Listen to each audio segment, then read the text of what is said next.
Fala galerinha do xadrez, tudo beleza? Sejam bem-vindos à segunda rodada da semifinal entre Bobby Fischer e Bent Larsen do torneio de candidatos de 1971. Primeira rodada, vitória de Bobby Fischer. Segunda rodada, Bent Larsen de brancas. Abre com C4, a abertura inglesa aqui pelo dinamarquês. C5 pelo Bobby Fischer, cavalo em F3 e Bobby Fischer segue com G6. D4, C por D4, cavalo por D4, cavalo C6 desenvolvendo, E4, com essa formação de peões chamada Maroxy. As brancas dominam muitas das casas brancas aqui no tabuleiro. A partida segue com cavalo em F6, atacando o peão de E4, cavalo C3 defendendo e agora D6, evitando sempre o avanço aqui, segurando a casa de D5. A partida segue com bispo em E2 e agora cavalo por D4, dama por D4 e bispo em G7. O Bobby Fischer desenvolve o bispo sempre com uma ameaça incômoda aqui.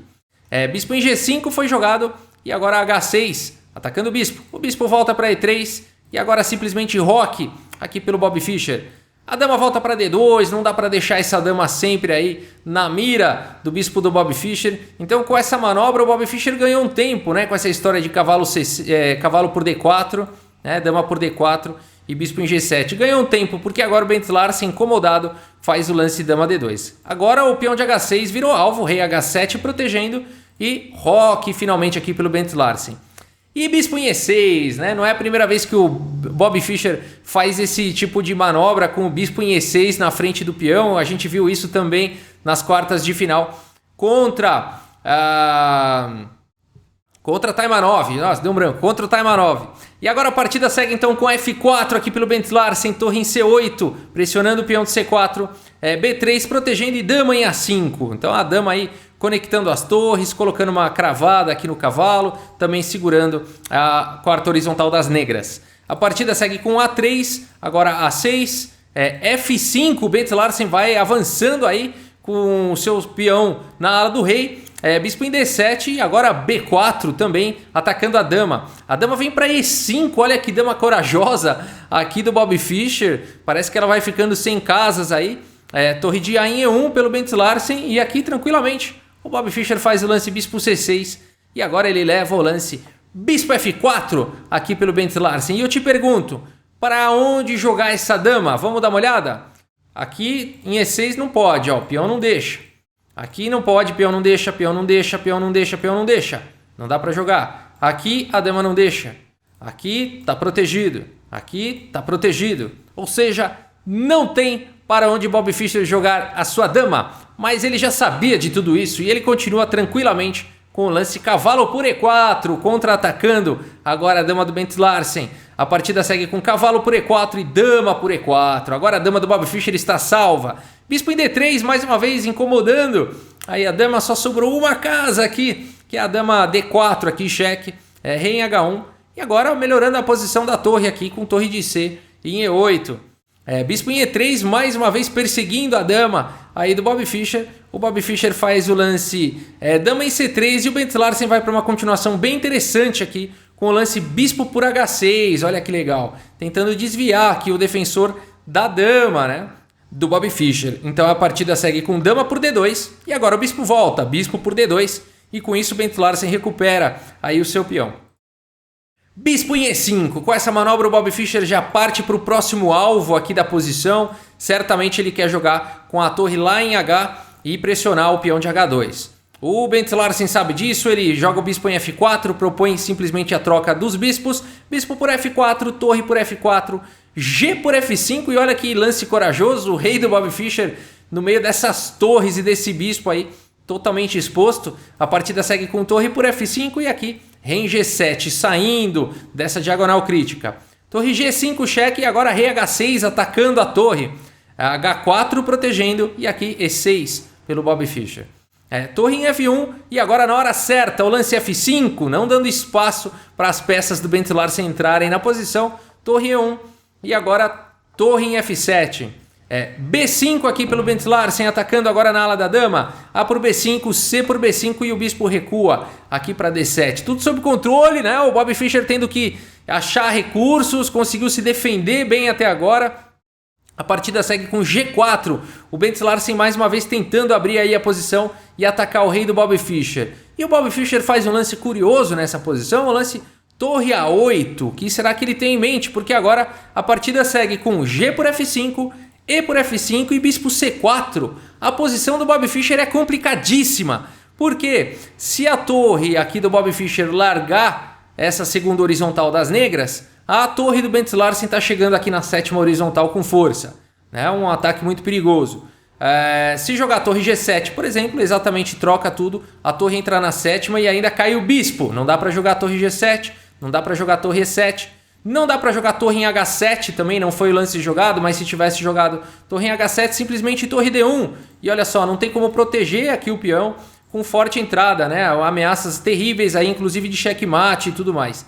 Então a posição é bem delicada aqui para o Bobby Fischer. O que jogar nessa posição depois de bispo C4 aqui pelo Bent Larsen? Bom, se você encontrou aqui um lance como torre de F em F8, é possível, vai para um jogo bem equilibrado, as pretas não perdem, mas vão passar bastante sufoco. O Bobby Fischer vai para o melhor lance aqui da posição. O único que consegue colocar as pretas agora em vantagem com o lance torre A4. Como assim deixou a torre aqui em F7? Por isso que o Bobby Fischer tinha jogado a torre lá em A8. Ele já estava esperando tudo isso aí, já sabia que tudo isso ia acontecer. Aqui ele está atacando o bispo. E não foi jogado agora bispo por F7, mas se tivesse sido jogado, aqui simplesmente torre por H4, cheque. E agora é cheque e a torre está caindo na sequência. Então ele recuperaria a peça e ficaria com um peão a mais, né? Bacana, né? Por isso torre A4 foi jogado. A partida seguiu com torre C1 e agora bispo por B5. Olha só, ganhando mais um peão. O Bobby Fischer mais uma vez se aproveitando aqui desse tema de que está caindo em H4 e depois está caindo a torre. Então a partida seguiu com bispo por F7, capturando a torre. Torre por H4, cheque, rei G2 e agora rei aqui por G5. Legal, né? Bispo D5, bispo aqui em A6 protegendo o peão de B7. Se a gente fizer uma contabilidade, de repente o Bobby Fischer já tem 2 peões a mais nesse final, né? Ele estava passando de um sufoco e quando você olha no tabuleiro ele está com 2 peões a mais. Torre D1, torre em A4 pressionando o peão da coluna A, bispo em F3 e agora torre por A3, torre por D6. Torre em A2, cheque, rei G1.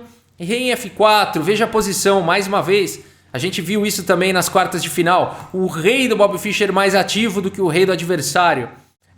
Bispo agora em G2 e torre B2, protegendo o peão da coluna B.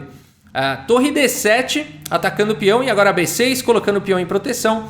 Torre D8 e bispo em E2, o Bobby Fischer vai passar agora o bispo para tentar eliminar o defensor do rei, né? O bispo é um grande defensor do rei nessa posição.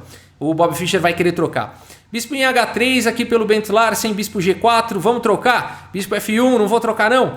Bispo aqui em F3 pelo Bobby Fischer e agora a torre B8, colocando a torre na mesma coluna do peão. O Bobby Fischer vai para o lance bispo em E4, protegendo o rei aí de futuros cheques.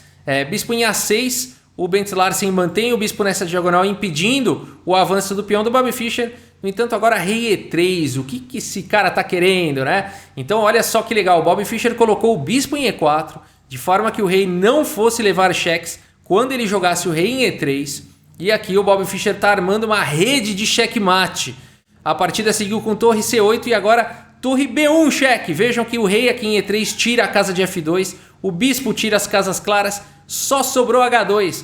Rei H2 e agora tem um lance que o Bobby Fischer faz, o lance de arremate, não tem como evitar o checkmate depois desse lance. E se você até quiser dar pausa e tentar encontrar aí o melhor lance da posição, o lance de arremate, como vencer aí a segunda rodada da semifinal do torneio de candidatos Bobby Fischer, como vencer o Bent Larsen, né, na pele aí de Bobby Fischer. E eu espero que você tenha encontrado aí o lance rei F4, tirando agora a casa de G3 e ameaçando simplesmente torre em H1 com checkmate. E não tem como evitar. Percebam que o rei aqui não adianta ele tentar correr, não dá tempo. Não dá para o rei ir para nenhuma outra casa, essas casas aqui estão todas ocupadas. E não dá para as brancas fazerem nada para impedir torre em H1 checkmate, né? O melhor que vão poder fazer é ficar bloqueando aqui, né?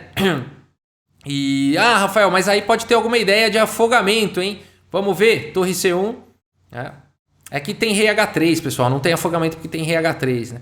Então o bispo cobriria, aí você fala, pronto, agora as brancas não podem jogar, mas ainda tem rei H3, senão seria afogamento. E aí torre H1, checkmate de qualquer maneira, né? Por isso que depois de rei F4, bonito lance, né? Rei F4 abandona. Não tem como evitar aí o checkmate. Que partida, hein? Que partida o Bob Fischer foi para um checkmate numa posição assim, aparentemente aberta, né? Mas realmente não tem como o rei escapar do checkmate nessa posição. Vamos dar uma olhada no relatório aqui do chess.com, olha só. 99,2% de precisão para o Bob Fischer, ele vai seguindo com a média de manter sempre acima de 99%. 94% para o Bent Larsen, errou um pouco mais. 40 dos lances aí do Bob Fischer foram os melhores, 26 para o Bent Larsen. 2 lances excelentes para o dinamarquês, 1 para o Bob Fischer. 8 lances bons para o Larsen, 3 para o Bob. 9 lances aí de livro, 7 imprecisões para o Bent Larsen, errou um pouco mais, né? Bob Fischer, apenas 2 imprecisões na partida toda. E aqui um erro e uma gafe do Bent Larsen, né? Então aqui realmente, se a gente olhar o gráfico, né, estava bem equilibrado, mas o Bent Larsen cometeu um erro e acabou deslizando aí, né? E o Bob Fischer se aproveitou disso. Onde é que foi esse erro aí, Rafael? Comenta aí. Esse lance bispo C4 aqui, que faz todo sentido, ele não contava com o lance torre A4 do Bob Fischer, né? Aqui ao invés de bispo C4, se ele tivesse jogado aqui torre de E em G1, ele poderia ter ideias de tentar algum cheque perpétuo. Por exemplo, se agora o Bob Fischer viesse com essa ideia de torre A4, teria torre G6. Aqui não pode vir para H5, né? Senão vai ter problemas. Rei H5 vem bispo E2 e as brancas têm uma forte vantagem. Então aqui teria que tentar com rei H7, né? E aqui poderia seguir com torre por D6, aí torre por H4, cheque, rei G2. Uma possível continuação aqui, não acredito que o Bob Fischer iria para uma continuação como essa, mas seria o bispo por B5, forçaria empate por cheque perpétuo, porque depois de bispo por B5 teria aqui torre em G7 cheque, e aí rei em F2, mantendo a defesa na torre, só que aí viria torre em F4, com cheque, expulsando o rei da defesa. A única forma de não perder aqui seria rei E3, só que aí viria torre E4 cheque, o rei precisaria proteger a torre, aí rei F2 e ficaria nessa repetição, né? Torre F4, rei E3, as pretas não vão capturar aqui, senão tá caindo em F4, torre E4, rei F2 defende, e a gente teria essa sequência aí de empate por perpétuo, né? Mas de qualquer forma ilustra que esse lance torre de E em G1 seria um lance melhor para as brancas, a posição é bem equilibrada aqui, tanto em material quanto questão de posição mesmo, dá para se aproveitar o fato do rei do Bob Fischer estar aí no cantinho, né? E tentar umas ideias parecidas. O Bent Larsen foi para o lance bispo C4, que acabou sendo o determinante aí para sua derrota. Como que ele iria imaginar que a sequência seria tão brilhante como essa com torre A4 e tudo mais, né? Esse é o Bob Fischer. E seguimos então aí com a semifinal do torneio de candidatos de 1971. Por enquanto, 2 rodadas, 2 vitórias para o Bob Fischer. E a gente segue então acompanhando. Muito obrigado pela audiência, um grande abraço para todos vocês e até a próxima. Valeu!